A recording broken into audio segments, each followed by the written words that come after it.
fetelor, m-am plictisit. Da, și eu. Fetelor, am o idee. Ce idee? Hai să filmăm un vlog. Super idee. Ok, haideți că încep vlogul de azi. Hei prieteni, sunt Barbie și astăzi filmăm în tabără partea 5. Alături de Blondie Locks. Bună. Și alături de Căa Cupid. Hei. Bun, prieteni, și Stop, mi-a venit o idee. ce idee? Hai să cercetăm pădurea.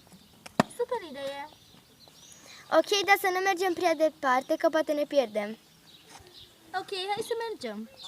Fetelor, haideți să nu mergem chiar așa de departe, pentru că imediat o să înceapă probele. Da, și să nu ne pierdem. Hai, fetelor, nu fiți fricoase, nu o să ne pierdem. Bine, treaba ta, dar dacă ne pierdem, dăm vina pe tine. Haideți după mine, știu pădurea asta ca propria palmă. Da, sigur. Te filmează. Hai, urmați-mă. După ceva timp. Fetelor, noi trebuie să plecăm, aproape încep probele. Da, hai, urmați-mă, știu pe unde am venit. Ok, dar să nu ne pierdem, Blondie, da? 100%! Haideți, fetelor! Urmați-mă pe aici. Haideți pe aici. Oh, bine! Fetelor, dar mi se pare că noi ne-am întors de unde am plecat. Da. Blondie, ai spus că știi pădurea asta ca și cum ar fi palma ta. Păi, o știam! Ai spus că o știi, nu că o știai. Blondie, să vezi ce-ți fac! Cupid, după ea! Original! Aici nu o să mă găsească în copac.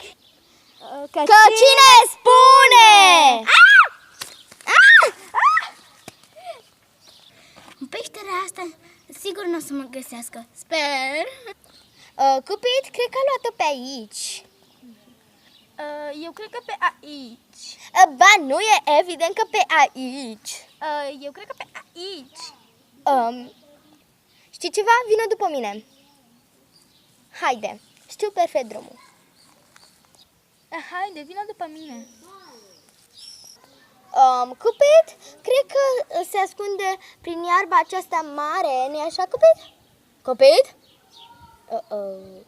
Cupid!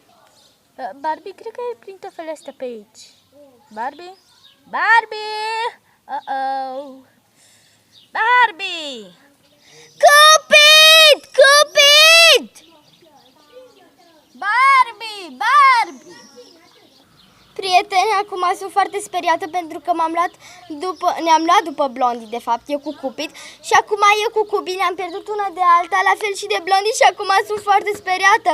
Sunt pierdută într-o pădure așa de mare. Mi-e frică, ne vedem în următorul episod. Pa!